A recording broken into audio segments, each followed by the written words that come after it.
What's up, hobby friends, and welcome back to Paint Bravely, the podcast where you can find a little bit of encouragement, discover new ways to make your hobby more fun, and most importantly, learn to paint bravely. Or at least we really hope you have over the last 52 episodes. That's right. This episode marks the 2-year mark that we've been doing this podcast, which is kind of incredible. I don't really know what to think about it other than to just continue forward, talk about weird hobby stuff, and, help you paint bravely.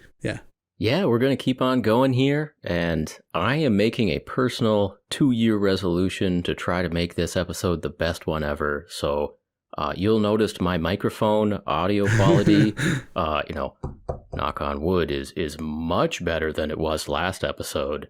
So moving on up here, and this episode, we wrote a little outline of stuff to talk about, so really just try to keep things moving along and interesting. And we're doing something a little bit special with this episode. We're gonna have the main topic that we eventually get around to talking about painting bravely, talking about what we've done recently to paint bravely and what it really means to paint bravely, just really getting back to that core message.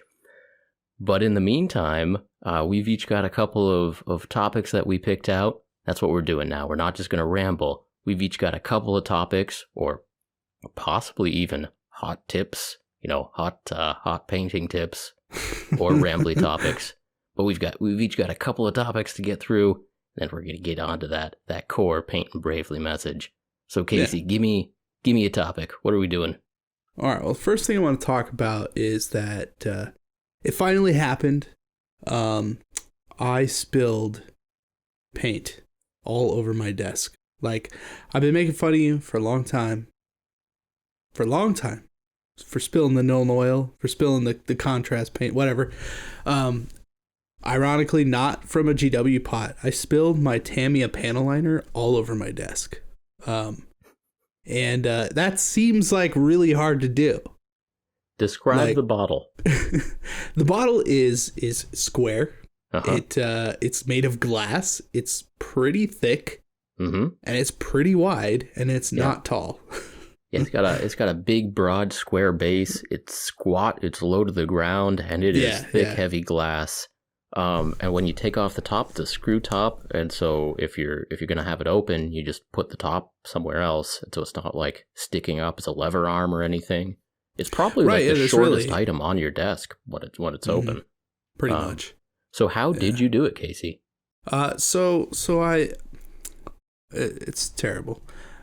So I put the top back on, right? I was going to reload some of that panel liner, as you do. And I was doing something else. I got distracted. I didn't screw the cap back on. So you can kind of see where this is going to go, right? And I came back after 5-10 minutes, and the cap, I tested it, right? I jiggled it just a little bit just to see okay, is this on? Yeah, okay, it's on. And I pick it up off the desk, and I get maybe a foot off the desk, and of course it falls away from the cap, and it lands on its side, and just panel liner everywhere. And this is black enamel panel liner. It's pretty thick. And the whole desk, there's still a big stain on my desk that I can't get off.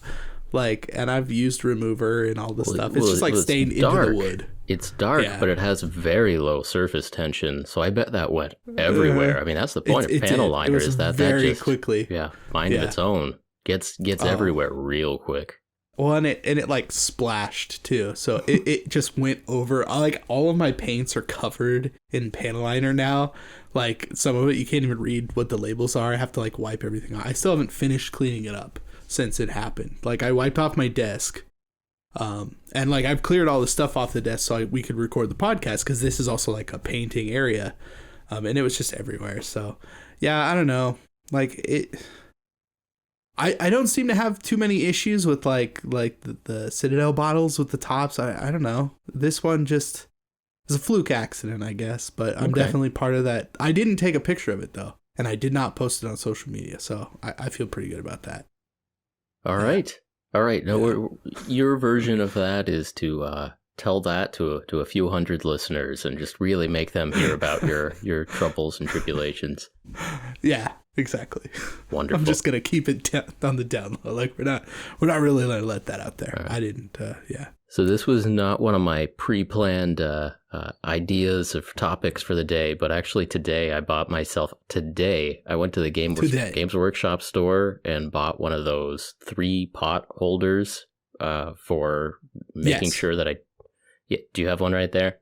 I have one right here. It's a little piece of rubber that has 3 indents in it that you can jam in, perfect sized for Nuln Oil, Reikland Flush Shade, and Agrax Earthshade, which is basically the only thing I use from Games Workshop anymore. So I'm all set on that. Yeah. Yeah. Do you actually use yours? My triple. All right, so we're 52 episodes in, and I still haven't quite figured out how to get Brent to stay in one place. So if you have any suggestions, please let me know in the comments. Anyways, so I do use my little pot holder.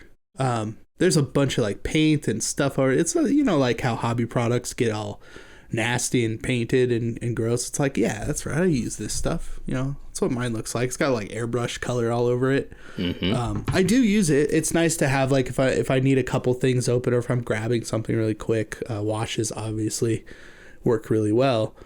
But I mean, it doesn't come out like super often unless if I'm painting orcs. That's a good example. If I'm painting orcs, then I want like whatever that wash is that I'm using, probably Agrax Earthshade, or like I'll do a mix. I'll do like 50-50 Athonian Camo Shade, which is kind of a greenish brown, and then the Agrax is like really, really brown. Then I'll kind of do a little bit of both. I've done like different skin tones where, if you've got mix of skin tones and you're trying to get some of one color and then another color and you want it to mix, you kind of like wet blend your washes together. So that's like helpful. And, you're kind of going quick, so you don't want to knock those over. It's useful for that. Otherwise, it's just a novelty thing, because you could really just put the wash in like a little palette or on a tray or something. I've knocked those bottles over many times, and I've accepted that. I've looked for like a good replacement for kind of the penetrating aqueous nature of Nuln Oil, Reikland Flush Shade, and your old Agrax. Right. Yeah. And I haven't. I'm not even gonna start bothering with the Athonian Camo Shade. I'm good with. I've got 3 that I have not yet found a way to replace with another company. I've got a 3 pot holder. I basically surrendered. I went in there and said, right. I am going to accept that I need these paints that come in this easily tippable over bottle that will immediately drain $7.80 onto my refurbished desk, but I need this, so we're going to go ahead with it, All right. So I have accepted that from Games Workshop, I really do need Reikland Flush Shade, Agrax Earthshade, and Nuln Oil. And so I just went out there, I bit the bullet, and I bought this stupid little rubber thing to hold all 3 of those. And that's just going to be where they permanently live on my desk. I've surrendered, I've accepted it, and there we go. I like the idea that they're permanently going to just stay there. So it's like you're buying more of like a display holder than anything. That's your set, right? Your triple set. Yeah. You're just going to set that aside. It's going to stay on your desk. So that kind of makes sense. Yeah. Because you could buy a whole bunch of those, and then you could have all your Citadel paints like on your desk, like nicely. It would look nice. It wouldn't. I don't think it wouldn't. It's just admitting surrender, but that's fine. But for these 3, I need it, and I need it to not knock over these stupid bottles. So that's all we got to say about that. Yeah. The more important thing to talk about it anyways, obviously, is whether or not the manager at the Games Workshop recognized you. No, they didn't. Okay. So this is probably the stupidest running joke that we have on this show. And so, the 2-year mark is a good time to bring it up again. But okay, so this is, it's cruel, honestly, but we're going to talk about that. But so I live relatively near an official Warhammer store, And every time I go in there, I try to make eye contact with the manager just to see if there's a hint of recognition. And I think like he understands that he's seen me before, I think. And he's also like... That's interesting, yeah. I think so. I mean, so he's just like a super friendly, nice guy. But I'm pretty sure he doesn't watch YouTube. And so this is just mean for several reasons. Like, one, I live in Maine. There's only one person that manages these Warhammer stores. If you want to, you could figure out who this individual is that we're talking about behind their back to thousands of people. That's a good point. That's messed up. And they also, the other weird thing about this is that the sheer narcissism of assuming that somebody should know who I am is... oh yeah. I'm sorry, but that's why it's the dumbest running gag we have. But yeah, I'll admit a tiny little bit of why I went to the Warhammer store instead of ordering online was just to give him another chance to be like, hey, I know you. Just another like quick pop in to say hi, just checking in. All right, I'll see you later. I'm pretty sure one of the other customers in there today did a double take, but no words were spoken. But that's all right. Right. Oh man, I'll keep you updated. Actually, like this. I really like the manager. He's a super nice guy. Next time I'm in there, I'll just introduce myself so that we could end this stupid joke. Yeah. Or not. You might, and then he'll still be like... Type in the comments below whether or not I should introduce myself to the local Warhammer store manager.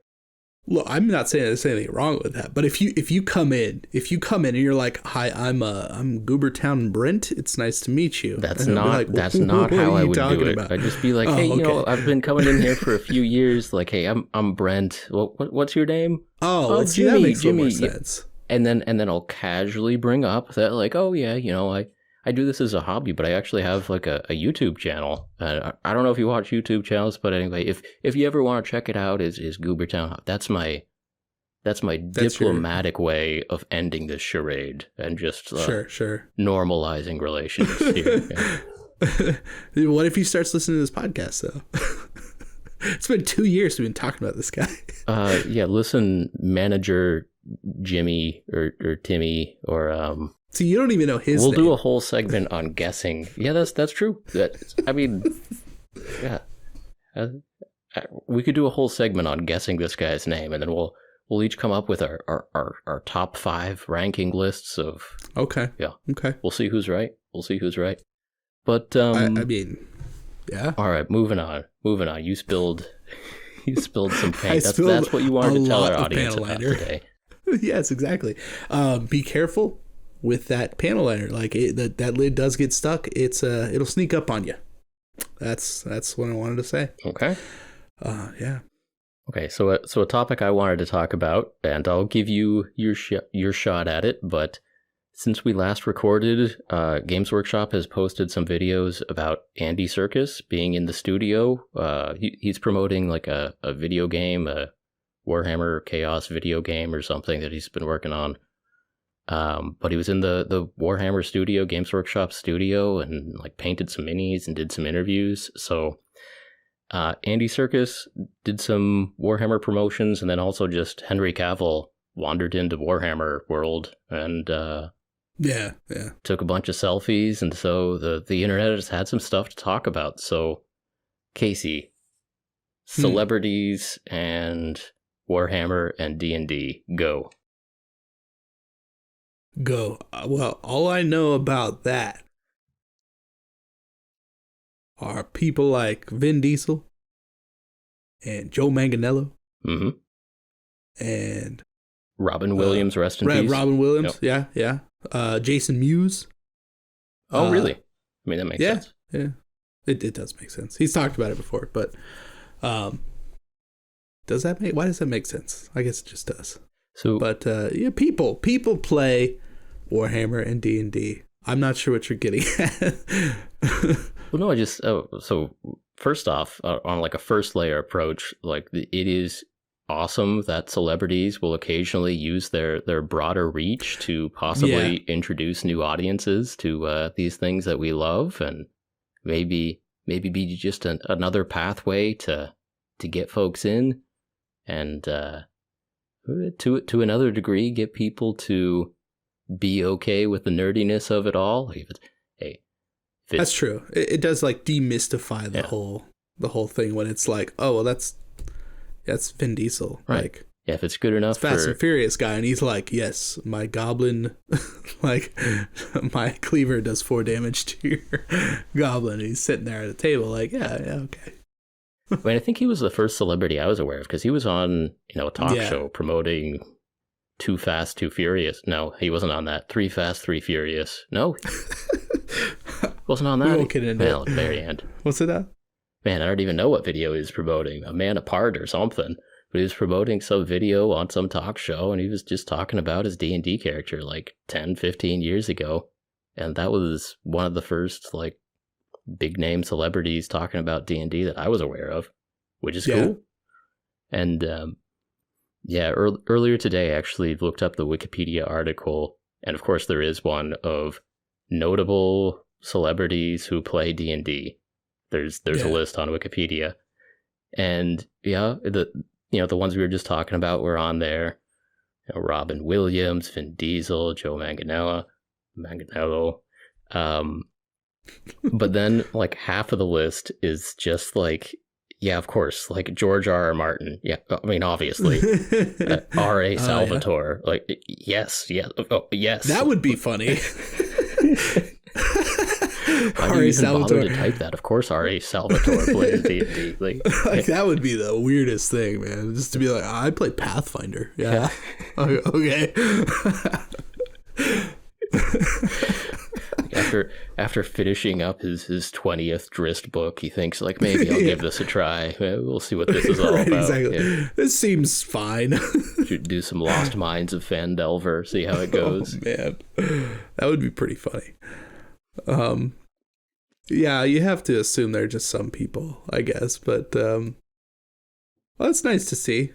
Yeah. I mean, it's kind of nice. Like, it is cool to see, like, Andy Serkis jumping in on something like that, because that I wouldn't have expected necessarily. It's like, oh, well, it's pretty cool. Like, he's in the studios painting, Yeah, I mean, it makes sense. It connects, and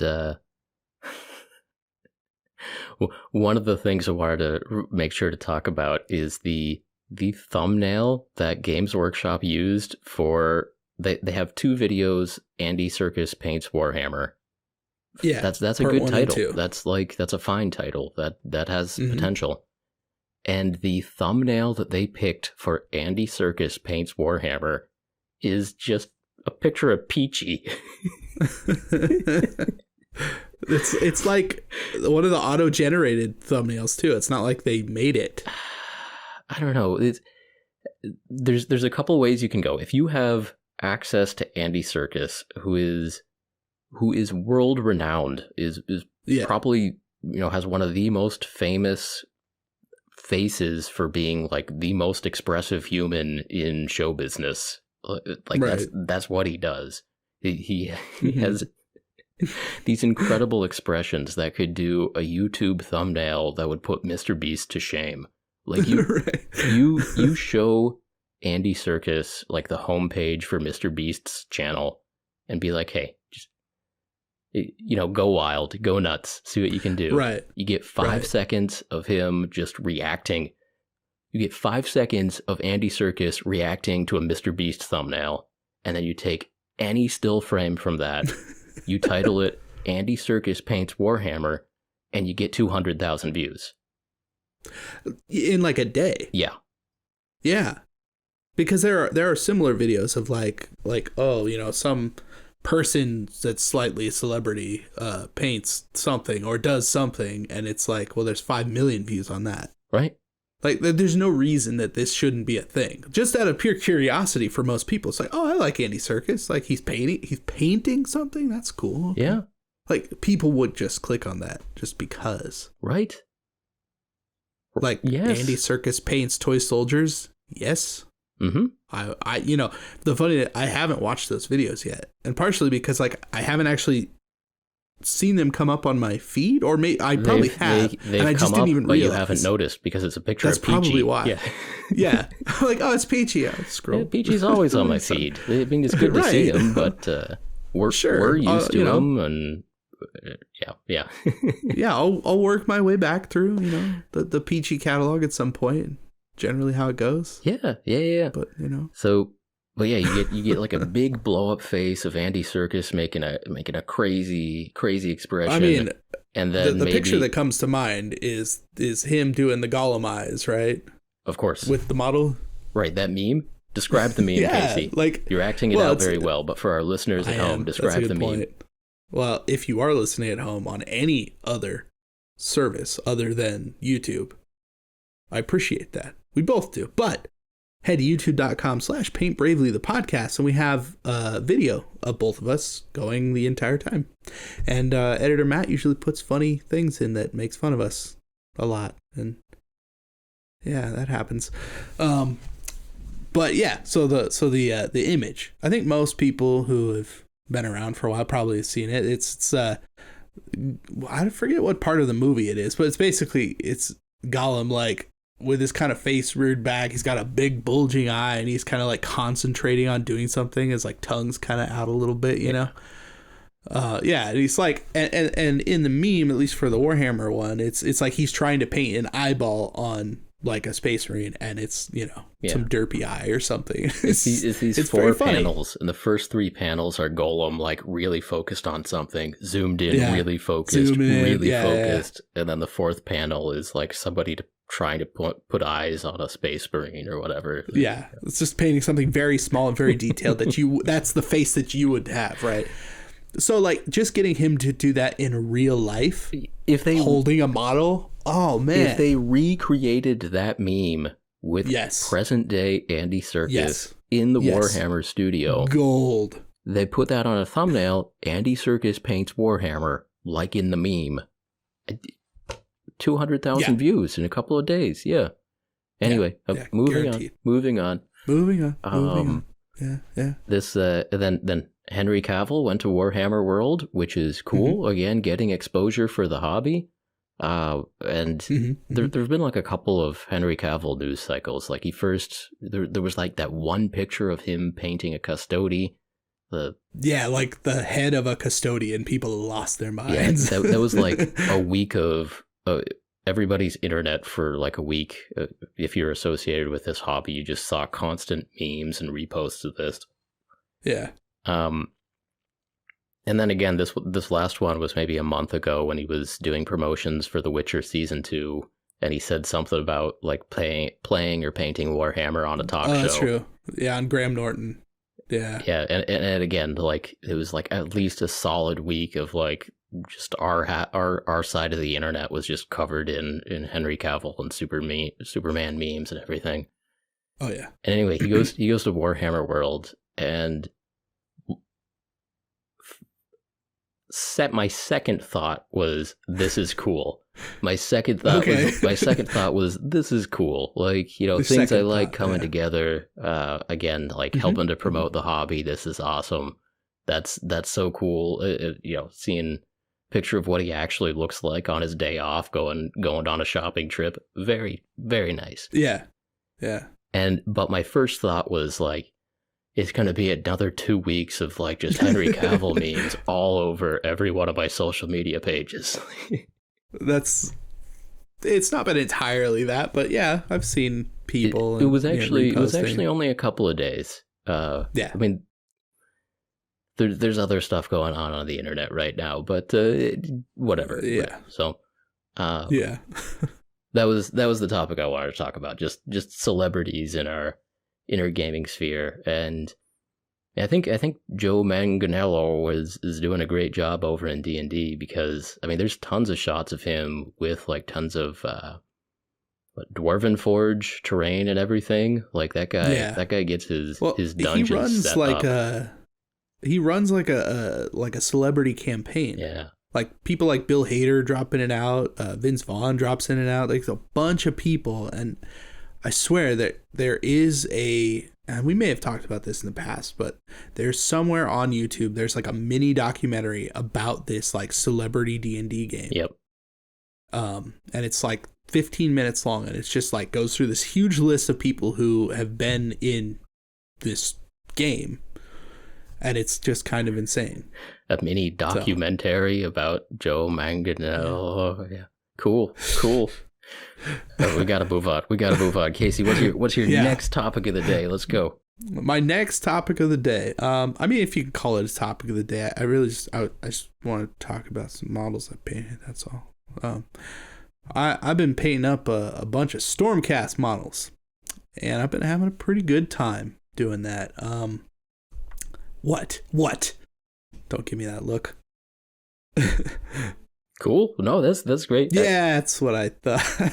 No, look, I'm not going to pretend like I didn't get half of a Dominion box of Stormcast models in the mail today. Like, continue. Today, I'm actually interested in your Stormcast models. You're painting them very well. Continue. Yeah, thanks for that. Yeah. No, I had this idea for videos to kind of talk about like the state of like eBay and where things are at, and like buying models off of eBay and buying new models off of eBay, and the kind of the comparison, especially with like price hikes from Games Workshop lately, that a lot of people have been talking about. So, I have, like, I got the Dominion box, which came with basically half of a Stormcast army of the newer models.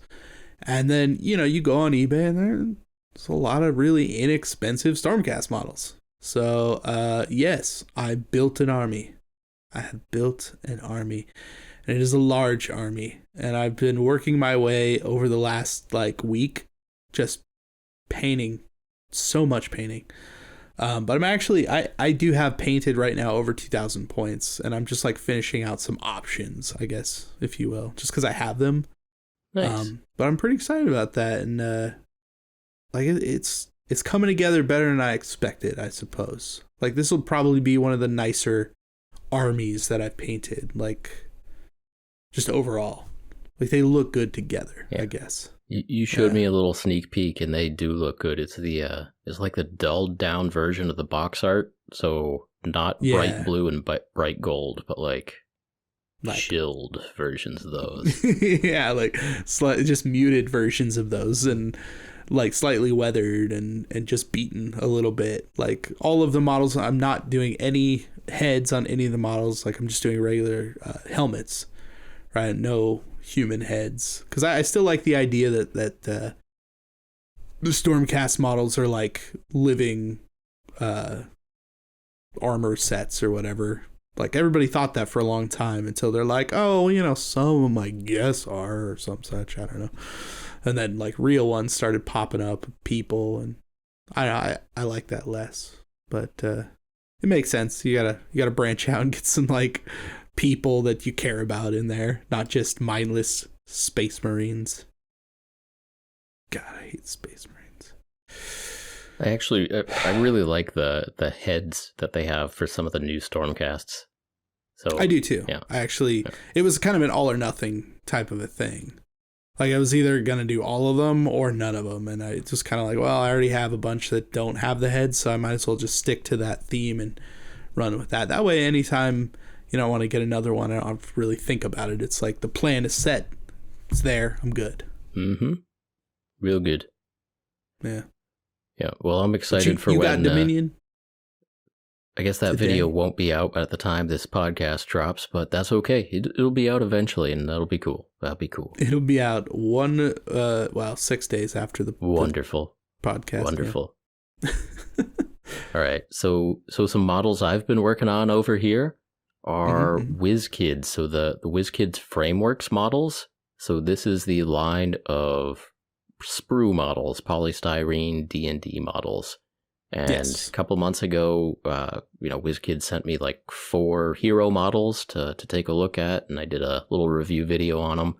And they're pretty good. They're, some customizability for heroes. It's like there's the body and legs that you can't customize, but then there's a couple options for arms and weapons, a couple options for heads, bunch of random bits you can put on there.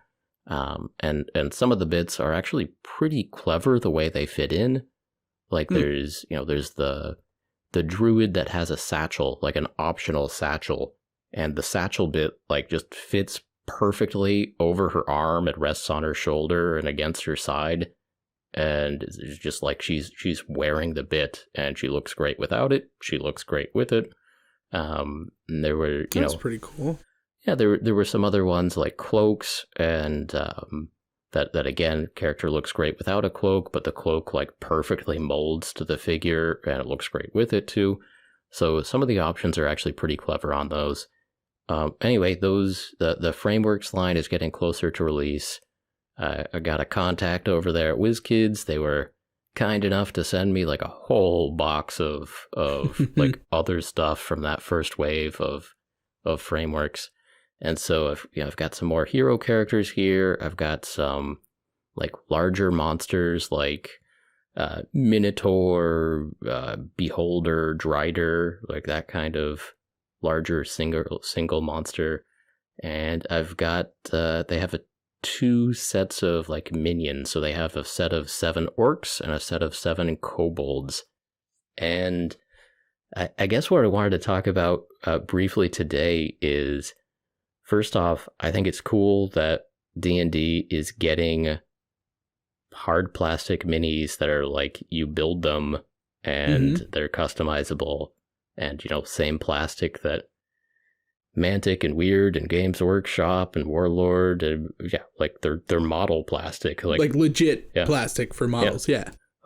Welcome to mini painting Dungeons and Dragons players. Like, glad you could join us. Yeah. It's about time. Yeah, about time. Yeah. But so here's the but. But like, some of the pricing on these things is not good. Is not good. To the point of being like meme worthy bad prices. So the set of 7 kobolds is $50, and the kobolds are correctly scaled. So they're small creatures. They're the same scale as like my old D&D minis from the random packs from back in 2004 or whatever.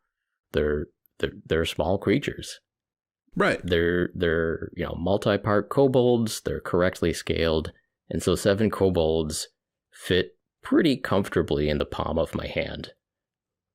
That's like such a feel bad. It is. Oh my goodness. So, according to my calculations, that's like $7.14 per kobold or whatever it is. It's a feel bad. It's a feel bad thing. That's a burrito per kobold. It's not right. Yeah, a full on like lunch or dinner per kobold. Right. For an entire week.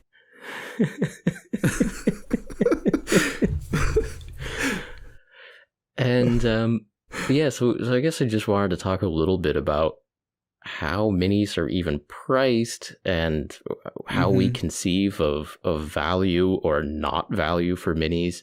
So like the set of orcs is, again, it's 7 figures. They're all orcs that are properly scaled, so they're bigger, and they're also priced at $50. But I mean, these are minis. The whole point of this hobby is that we're working on like ludicrously small figures. Like that's for sure. That's the point. If we wanted a big toy, we'd go buy an action figure or something for $7, and it would be much bigger. Yeah. So I guess within what we're talking about, size does not necessarily matter. Yeah, and I'm thinking about it, and in some ways, yeah, that's fine. The kobolds and the orcs are the same price. Like in some ways, I can talk myself into, like, they have the same number of bits. The orc bits are larger because they're larger creatures. They're scaled, yeah. They have similar amounts of detail on them. I'm sure the designers spent the same amount of time on each kit. The box of orcs, like I could hold it in my hand and tell myself that it was a little bit heavier, but polystyrene is not expensive. Like that's the Right, material yeah. cost is not what you're paying for. So Right. so trying to think this through, and like obviously $50 for 7 kobolds is a feel bad, and the fact that it is so much of a feel bad means that they're overpriced, and that I think that box has a chance of like sinking the whole line. Like I think that box has the chance of being like viral as a meme. Like, are you kidding me? Well, yeah. It's interesting because I think there's kind of two ways to look at this, right? So, in one respect, the company WizKids, right? They're trying to get people who are playing D&D into buying these types of models. Probably people who have already painted minis before, or maybe people who have tried the nulls or stuff that want to upgrade and get something nicer. So here's kind of how I'm thinking they might be looking at it. As an entry point, what do most low-level D&D players face in early campaigns? Probably kobolds, right? So my thinking is maybe they're like, well, look, like we understand that this might look bad, but we need to get people in and get money kind of off the bat in order to continue making this line. Like, yeah, kinda. The other thought is they literally have no plan. And they're just like, well, 7 orcs is X dollars, and now 7 kobolds is X dollars. Yeah. And they're not thinking about like the entry level or where people are going to start or how their customer experience is as far as like, how do I partake of this product? Yeah. Right? It's like Games Workshop's been around for a long time, and they have their entry level pieces. They have, even bigger monsters that are like, well, normally in this size range would cost something that are less money because they come with some box or something, like they've worked these things out to give you just enough to keep you coming back. And I mean, they learned that over a long period of time, and maybe WizKids just isn't there yet. It's like they're just hitting this kind of new type of plastic, and they're like, well, this is just what it is, right? That's how you make money. Yeah. So it seems weird, though. I mean, I think, on polystyrene kits, like the prices are arbitrary. I mean, the markup on these is so much that the prices are just like, throwing something at a dartboard. And I think in this case that the people deciding how many kobolds are in each box and then deciding how much that box sells for, I think they just threw a dart at the wrong board. They That's very, very possible.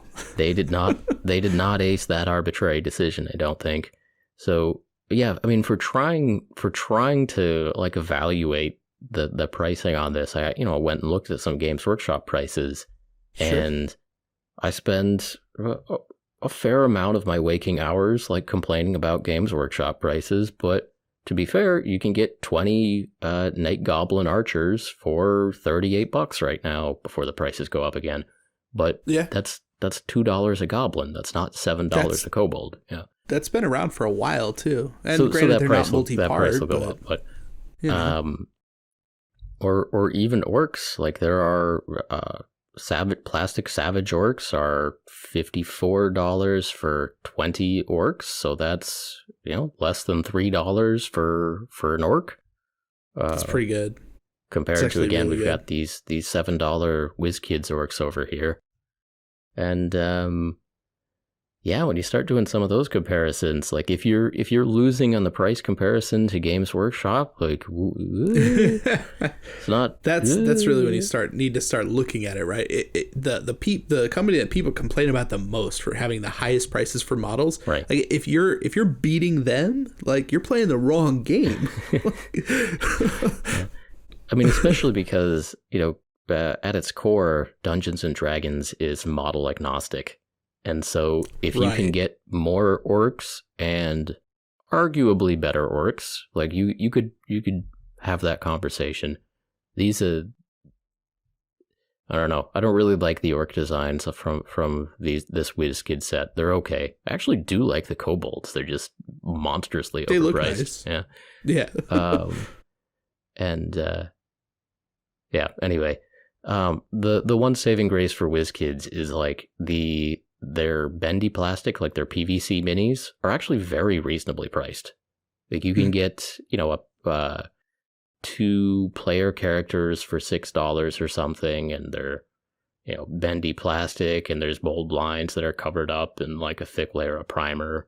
But still, it is a great entry point for getting someone to start painting minis. And so in some ways I'm actually appreciating the Nulzers line more and more as time goes on here, because the Nulzers stuff is like 3 or 4 times cheaper than some of the framework stuff. That does bring something to mind, though. There's this whole thing, like when companies price specific things that they want to sell, it's like, okay, well, here's your cheap, right? Here's the cheapest entry level thing. And it's like, okay, that's fine for some people and whatever. And they have something that's like a decent price, right? And it's like that, okay, like that makes some sense. And then they have something that's like ridiculously overpriced. Well, like, where are they trying to lead you with, like, where they actually want you to spend money? Yeah. Maybe this is a weird attempt for them to say, well, we have these lines, and for people who really want to be very specific and, like, the whales out there that just want to spend the money, like, they're going to spend the money. We'll give them the option. For everybody else, we have the Nulzer stuff, and that's really what we want to sell. So there's that possibility that they're actually trying to direct people to the Nulzer stuff. Sure. I mean, I think it's great that they have basically the same models at different price points. Like you can get a Nulzer's Kobold, or you can get a Frameworks Kobold, or the same for Human Fighter and Tiefling Monk or whatever. And I think it's great that they have different price points, but I just think one of the price points in particular is pretty far off. Definitely. Yeah. But anyway, the WizKids frameworks, the player characters are $15 each, and to me that's 2 burritos, and like if that's your player character that you're really invested in, I think those are actually going to do all right. I think the $15 for a player character is going to do all right. It feels good. The larger monsters that I have here, so I've got a Beholder, and so that's a $25 Beholder. And he did come with like 12 extra eye stalks. So, I mean, I could get a ball of clay and get like 2 Beholders out of that. No problem. Yeah. Don't do that. Please don't do that. Because if you're seriously like willing to play with a ball of clay, like don't buy that stuff to begin with. Like, why would you do that? Well, I thought it was great. So it is interesting to see what extra bits these kits have, because the point is to introduce you to the fact that you can do some customization and you have extra bits. And the Beholder, there's like 7 or 8 core bits to put together the ball of the Beholder and the one big eye and all that stuff. And then there were literally 2 sprues of eye stalks. And so I think there were like 10 or 12 holes to put eye stalks on the Beholder, and I picked my like 10 or 12 favorite eye stalks. And then I think the number was, I think there were 14 leftover eye stalks. That's okay. That's a lot of extra bits that you're never gonna probably use. It really is, and it's interesting. So, like I said, some of the player character kits have really good options, like the way that some of the bits are like really wearable. The troll figure I have, like he has like a big necklace, like a big like skull necklace, and he wears the necklace. Like the necklace bits, just you put it over his head, it perfectly conforms to his neck and chest, and it just sits exactly where it should be. And he can either wear it or not. It looks good either way. And I think that's a really cool way to do extra bits. Yeah, that is cool. And then, but with the Beholder, it's like, do you want the eye stalks to look like they have joints, or do you want them to be more floppy? Like, okay, all right, good to have some options. I would pick the jointed option. I think I picked the floppy option. Floppy option. That figures. Yeah, more loosey goosey tentacles, you know. Just a loosey goosey beholder hanging out. Hey, that's right. Just flopping around in the floating. Casey, I'll bring you those jointed eye stalks if you want. We'll work a deal. Sure, I'll roll some clay and make a beholder. Nice. We'll see which beholder one looks fight. better. Yeah. Yeah. So now the kobolds. This is pretty funny, but for their minion kits, they have like a numbering system. So the idea is your dungeon master can be like, okay, there are 5 kobolds, and they can number them kobold 1 through kobold 5. And so the spare bits in those kits are little tiny urns or like jars. And so the idea is you can put the number of little jars on their bases for the kobold number. So like one kobold will have 1 jar, kobold number 2 will have 2, and then eventually you have a kobold just standing on a pile of jars. That one. So that Casey's a dwarf barbarian can attack kobold number 3, and then just everybody knows exactly what's going on. Except that means that the extra bits on these kobold sprues are just stupid little jars. They're just these boatload of jars. Yeah, just little jars. I mean, you know, if it were me, I think I'd probably just, I don't know, like put 3 little lines on the jar, like 1 jar, or draw a specific design, or Roman numerals. You know what I mean? Like a jar is a jar. It's a canvas. You can put whatever you want in there. I did. 7 jars seems like an excessive amount of bits to put on, especially considering the kobold's size already. They're very small jars. I mean, you can fit them on there. Like... it sounds comical. Like I am tempted to make a video just please about that kobold kit, because there's stuff to say. There's stuff to say. But anyway, so I've been assembling and playing with and painting some of these WizKids frameworks, and it's one of those things that I want to be really excited about this, you know, getting D&D players exposure to hard polystyrene plastic minis, but the minis are pretty good, but there's just not for the price. They're not, or at least some of the kits are. Yeah. The internet's gonna have a field day with some of those kits, and I'm warning you now, WizKids, the internet's going to have a frame day with some of those kits. Yeah, they got to know that, right? I mean, because what's their competition, right? Essentially 3D printers and their own line of models. Yeah. Like, and realistically, you're already going to get a lot more. There's a lot of options. There's a surprising number of options for kobolds out there. Our friend Danny has some lovely 3D printable kobolds. Very nice. Yeah. Very nice kobolds that paint incredibly nicely. Like that they do. And you know what? Like you could print them on a $100 printer and they look great. Mm-hmm. Like, so 2 kobold kits from WizKids gets you the printer, and I imagine that the actual pack, the STL pack that Danny sells, is not that expensive. I don't know how much it is off the top of my head, but I want to say it's like probably less than $15-20. Like, realistically, get a lot of kobolds out of that. Right? Yeah, like really nice ones too. I don't know. Like if I'm a DM, which is who they're marketing to, like I just feel like there are other options. Mm-hmm. That kit is not good, and you should definitely make a video about it, because the more we talk about it, the more upset I'm getting. Like, it seems ridiculous. Are we just going to leave you with one last snippet about the kobold kit before we move on? Okay, gotcha. So the way the modularity works is there's, you know, the standard chest, tail, legs for the kobold for the sprue, and then each sprue has 2 options for arms and 2 options for heads. So essentially, each sprue can sort of be built like two ways. So each sprue is kind of two different kobolds. Now, I told you the set comes with 7 sprues, but what I haven't told you yet is that 2 of the sprues are duplicates.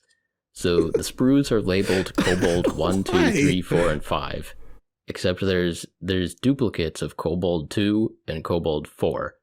So at that point, like, 2 of them you almost don't have modularity on. You build you build Kobold 2A and you build Kobold 2B.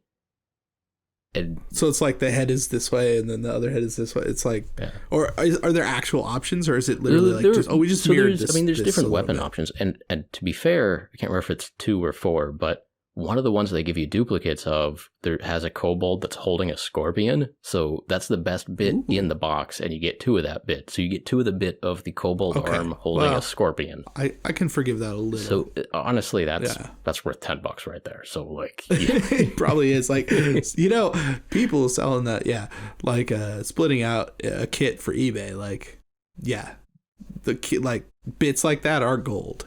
Right. Yeah. So there's a little bit of forgiveness there. And like I said, again, the fact that this company also sells kits that are very accessible for new painters who maybe don't have a lot of burrito money, like that's awesome. The fact that Nolzers exists excuses a lot, because you can't be like, you're pricing people out of the hobby. Like, actually, they have a great entry point for new players, but yes. If you are trying to introduce a new line of minis and you get it to perform well, the $7 kobolds is not So okay, so they duplicate 2 of the sprues, and other than the scorpion, there's nothing particularly special about the 2 sprues that they decided to duplicate. Of course, actually, as far as I know, every box is different. Maybe somebody else has 2 copies of Kobolds 1 and 5. I don't know. Maybe. Ooh, that's a good point. You never know. You never know. But I doubt that's how they. I doubt that's how they do it. Just for manufacturing, I don't think you can do that. But I want to be super clear here that there is room in the box that they're selling these for 10 sprues. There's absolutely room for 2 copies of each of the 5 kobold sprues. So how they even settled on the number 7, I have no idea.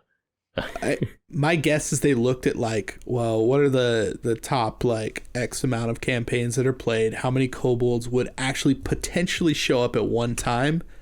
7-ish. Because that, I don't know. 7 seems like a lot anyways.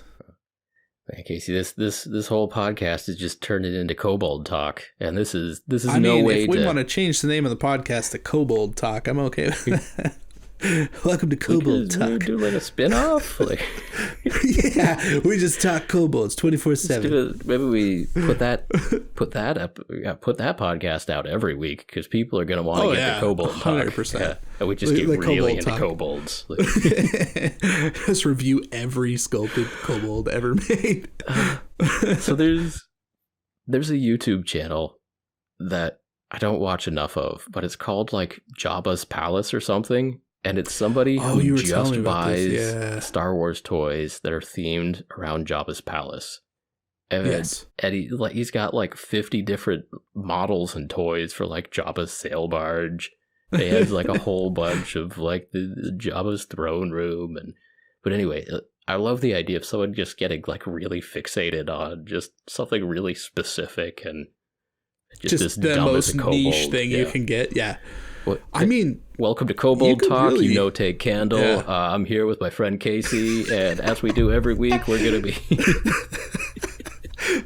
You know what? I'm in. like that tagline got me. Yeah, I'm 100% on board with this. Like, when do we start? Because. Yes. All right. Well, Casey, let's move this episode of Paint Bravely along. We'll wrap up this whole podcast after year 2. It's been a good run. Right. Welcome next week. Welcome back to Kobold Talk. So do keep this feed in your phones, because that's going to be a great way to access Kobold Talk. Well, we better start moving towards the meat of this episode. Right. We wanted bravely. to close out year 2 by just talking about painting bravely. Think about what that means and why we wanted to name this podcast Paint Bravely. Yeah, okay, that's fair. Well, do you want me to start? I can start. I'll go. Do it. You're drinking water. That's fine. So painting bravely in a nutshell is the idea that from time to time we run up against models or things within the hobby that like maybe you're a little bit intimidated by. You know what I mean? Like this, I think this happens to all of us. It happens to the best of us.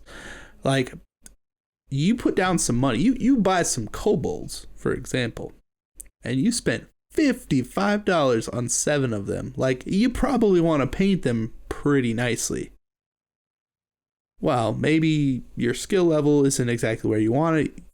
Who knows? Whatever the case is, you're feeling a little anxiety. Well, a lot of the best ways to get around a lot of this stuff is to just start putting paint on the model, just to go for it. Because by the time that you actually start putting paint down and you start working on the model and you get piece by piece and you finish each individual thing, like you're going to feel better about it. And you're going to actually get something done. You're going to get work done. You got to get in there. You got to paint bravely. And you're probably going to be happier with the outcome than maybe you expected. And like, I don't know, that for me is a big part of why I think we decided to call this podcast Paint Bravely. Because we want to try and walk you through that. Get you through those tough times. Yeah. So... yeah, I mean, the fact that you're staring down some $50 to $5 kobolds, there's an element of fear there. And yeah. I'm reminded by the famous quote from Bran and Ned Stark, you know, can a man be brave if he's afraid? That's the only time a man can be brave. Like that's that's a good point. Painting bravely is when you've got an intimidating little kobold in front of you. And you got to just pick up that paintbrush and face your fears and put some paint on that model. So yeah, I was thinking about it, and part of painting bravely is just doing anything. So if you, it's very true. So we'll start there. You get your bravery point if you do anything to, you know, alter the model. Like when you start, that kobold has infinite potential, and once you start putting paint on that, you're closing doors all the time and heading towards that finished kobold with his googly little eyes, you know. So, I mean, I made a little list here, a little list of when you really need to paint brave. So. I mean, I think about it like what is really painting bravely? I think it's any time where you sit down and you have to tell yourself YOLO. You only live once. Like yeah. So it's when you're sitting down and you're about to do something that's really gonna change the model, that maybe is like irreversible. And also when you do not know what's gonna happen. So those are the best moments.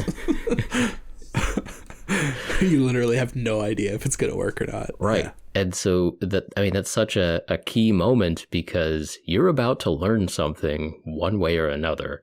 Right. And if you just find that bravery, you step off that ledge, you find out, you learn something new real quick. Yeah.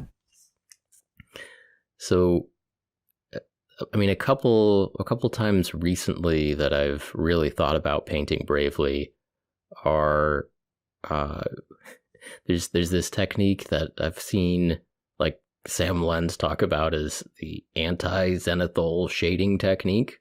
So this is loading up your airbrush with a dark color, you know, kind of an off black or a gray or a dark purple or a dark green or something, and you take a mini that's almost finished and you squirt some shadows underneath the Mini. Yeah.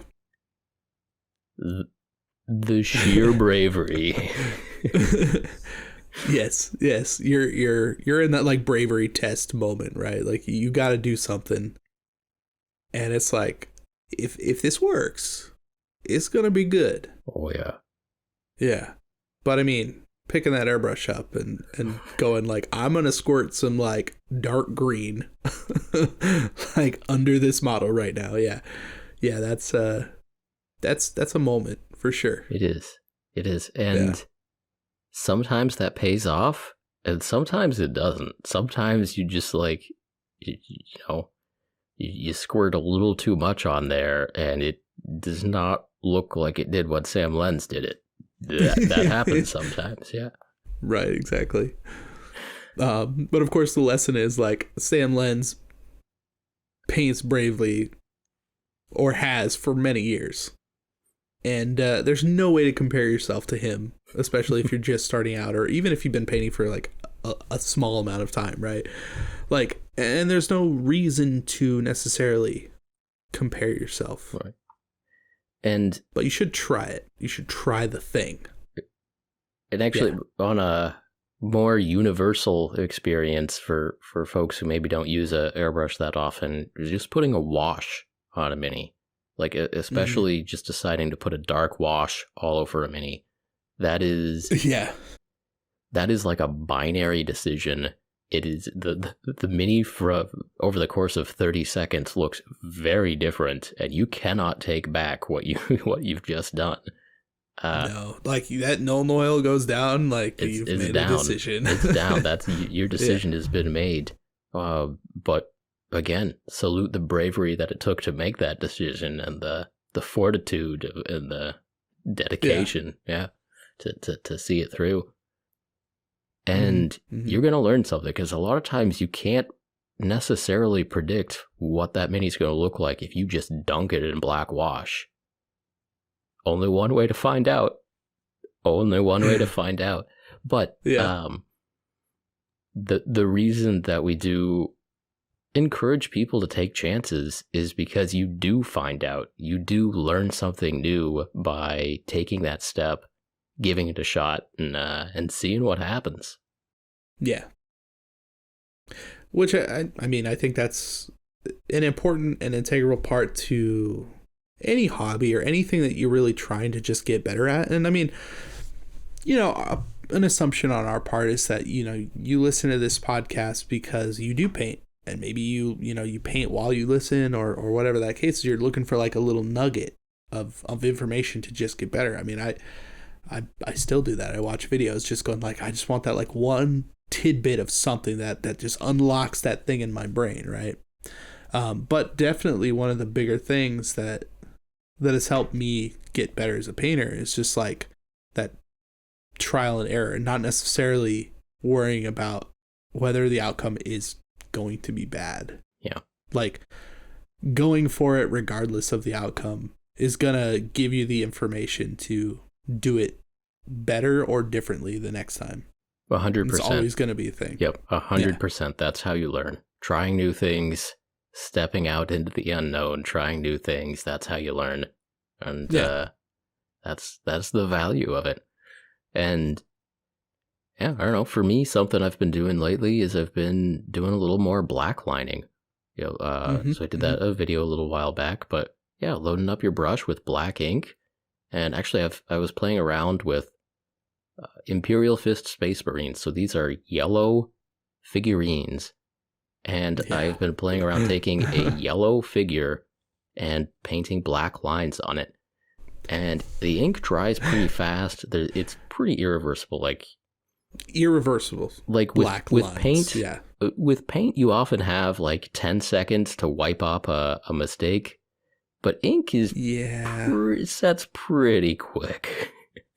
It does. And so, it's, you've got a brush, you've got black ink, and wherever that brush goes, that black ink is going to be over that yellow, and that's where it is. That's yeah, pretty much. Even if you want to paint yellow back over the black, that's going to take a lot of layers to actually cover up. So yeah, well, and especially if you've airbrushed that yellow right, on, then there's no way to actually yeah. So it is. Oh. It's a commitment. It's a big commitment loading up that black and going at the model, but the contrast that you get from bold black lines against that yellow, that can look sweet. If you mess it up, it might look a little bit dumb. But like if you get it right, if you have the courage to give it a shot and you have the luck to get it right, or skill or luck to have it look good, hey, right on. Right. Well, that's kind of part of it, though. It's like if you don't just go for it to begin with, you're never going to have the skill to do it when you actually want to. Right. You have to do it. You have to. Yeah. You don't have a choice. Like if you want to paint black lines on yellow Space Marines with black ink, you just have to do it. Yeah. Or use Tamiya panel liner. Another option.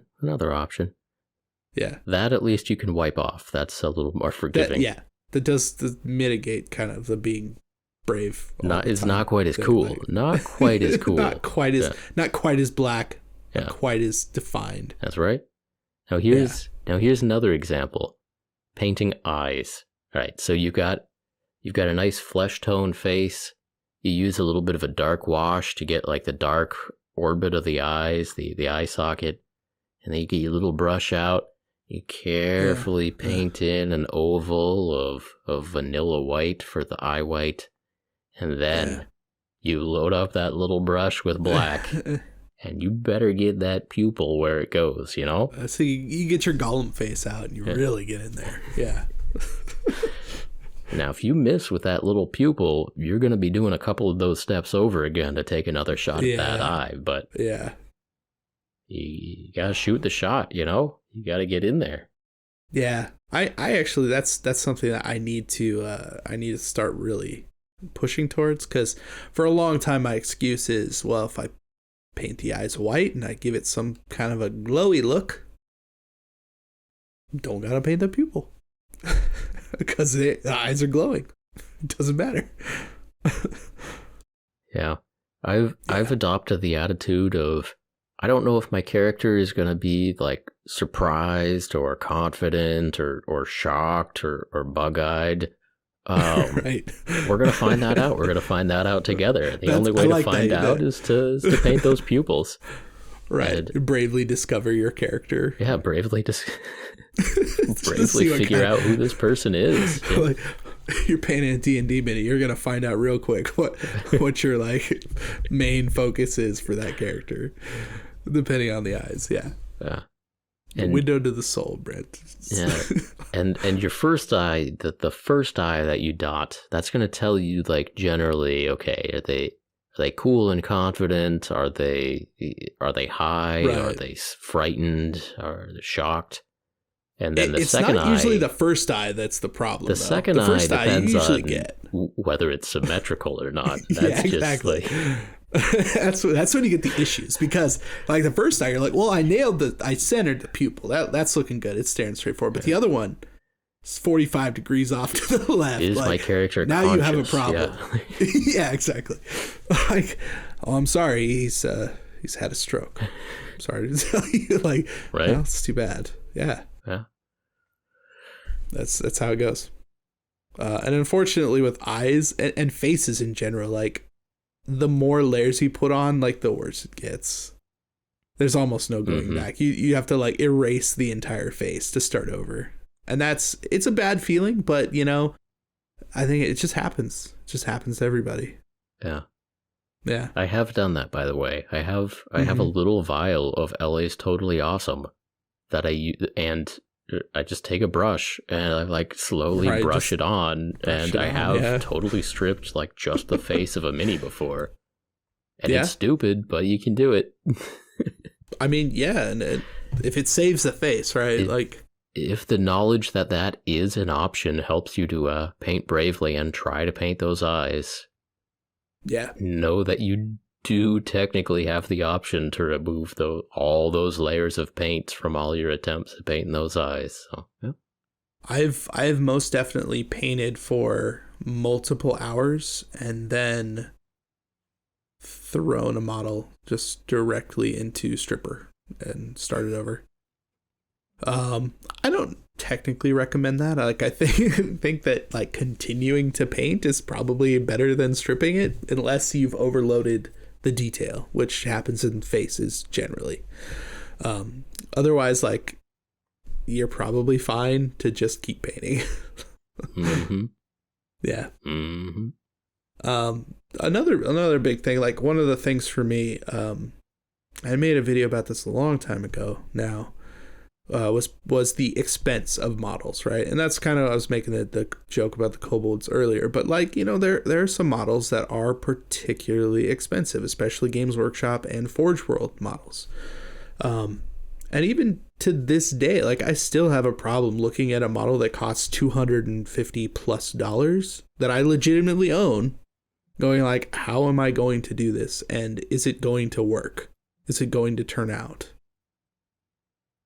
Yeah, I have models that are that expensive. You're looking at me like I'm broken. I was just trying to guess what it was, but we'll all find out together.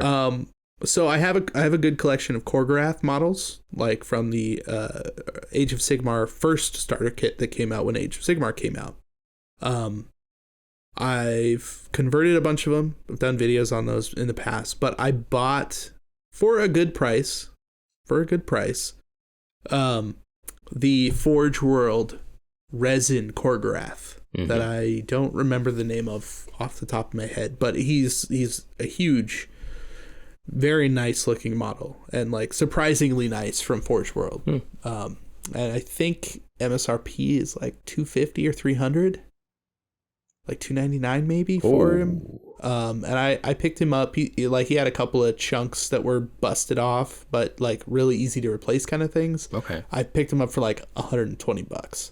I can see needing some bravery on that. Yeah.